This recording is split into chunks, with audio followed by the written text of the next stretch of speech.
Hello বন্ধুরা, আবার একটা নতুন ভিডিও নিয়ে চলে এসেছি। আর তোমাদের কাছে আপডেট দিয়েইছিলাম যে এক ছবি দিয়েছিলাম যে আমি আর অর্ঘ্যর ফেভারিট জায়গায় যাব। তো সেইটাই যাচ্ছি, সেটাই তোমাদের সাথে শেয়ার করে নিচ্ছি। পুরো রাস্তা থেকে তোমাদের ভিডিও করছি, আর কোথায় যাচ্ছি সেটা গেলেই দেখতে পাবে।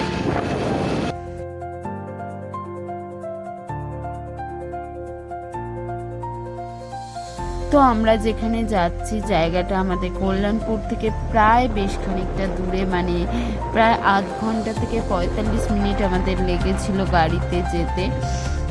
তো রাস্তাটা খুব সুন্দর ছিল, ফাঁকা ফাঁকা ছিল, খুব সুন্দর ছিল, কিন্তু বেশ খানিকটা সময় লেগে গিয়েছিল। আর দেখো আমরা চলে এসেছি। এটা হচ্ছে, দেখো এখানে সব চৌবাচ্চা করে রাখা হয়েছে। এটা হচ্ছে একটা মাছের, মানে মাছের জায়গা আর কি। মাছ এখানে রঙিন মাছ বিক্রি হয়, মাছ চাষ হয়। এগুলো চৌবাচ্চা আছে, সবের মধ্যে মাছ ভর্তি। এই জায়গাটা অনেকগুলো পুকুরে চাষ হয় মাছ, কিন্তু আমরা সবসময় এখানে আসি কারণ এই বাড়ির যে ছেলে সৌরভ, তার সঙ্গে আমাদের ভালো বেশ সম্পর্ক হয়ে গেছে একটা। দেখো বন্ধুরা, পুরো চৌবাচ্চায় মাছ ভর্তি পুরো চারিদিকে।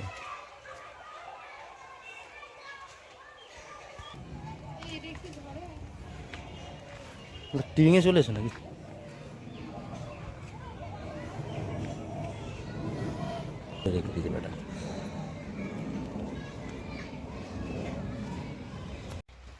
ঘোরো ঘোরো। হ্যাঁ,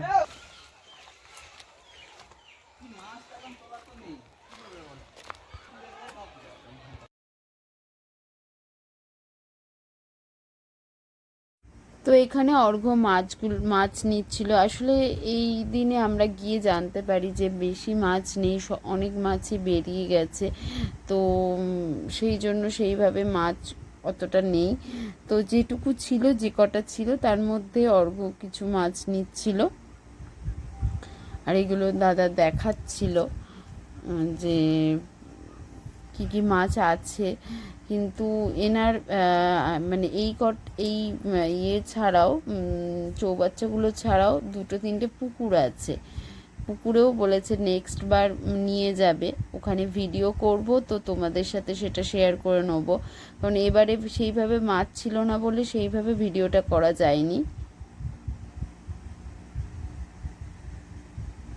খুবই কম মাছ ছিল।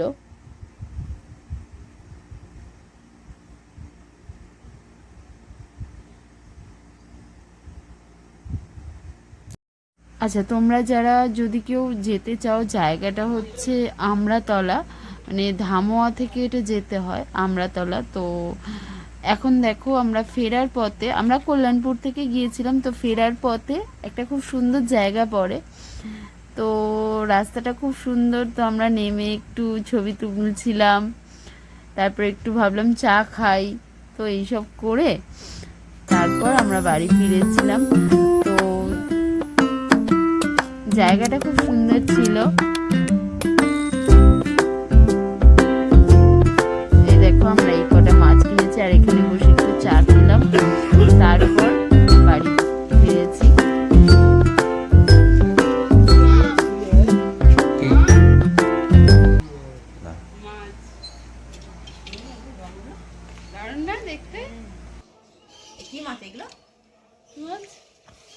ডাইনোস্টেটটা আমি এসব নাম ফাম জানি না। এই দেখো সবুজ একটা ডিপ, দুটো ডিপ সবুজ।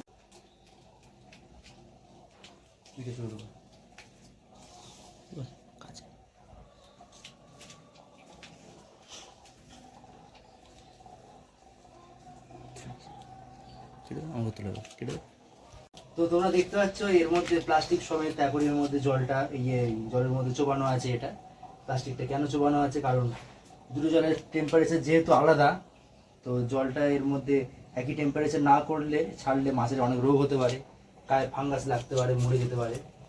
ঠিক মানুষেরই মতন, মানুষ যেমন অ্যাডজাস্ট করার, এক ওয়েদার থেকে অন্য ওয়েদারে গেলে মানে সেটিং হয় না, অনেক মানে শরীর খারাপ হয়ে যায়, মাছেদেরও সেরকম হয়। তাই 10 মিনিট পরে এই মাছগুলোকে তুলে এর মধ্যে ছেড়ে দেবো। 10 মিনিট হয়ে গেছে। হয়নি। হ্যাঁ, দাও। ভালো লাগছে না?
চলো টাটা বন্ধুরা। আর আমাদের দুটো ফিশ ট্যাঙ্ক কেমন লাগলো তোমরা প্লিজ কমেন্টে জানিও। আর তোমরা অনেক ভালোবাসা দিচ্ছ, তার জন্য থ্যাংক ইউ। আর যারা যারা সাবস্ক্রাইব করনি প্লিজ চ্যানেলটা সাবস্ক্রাইব করে দিও। পরের ভিডিও খুব তাড়াতাড়ি দেখা হচ্ছে।